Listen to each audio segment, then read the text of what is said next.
এই যে জন্মাষ্টমীর ব্রত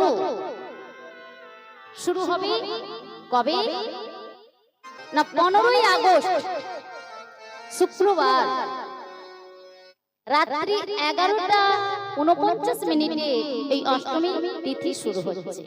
তাহলে থাকবে কতক্ষণ না 16ই আগস্ট শনিবার রাত্রি 9:34 পর্যন্ত। এখানে প্রশ্ন, তাহলে 15ই আগস্ট তো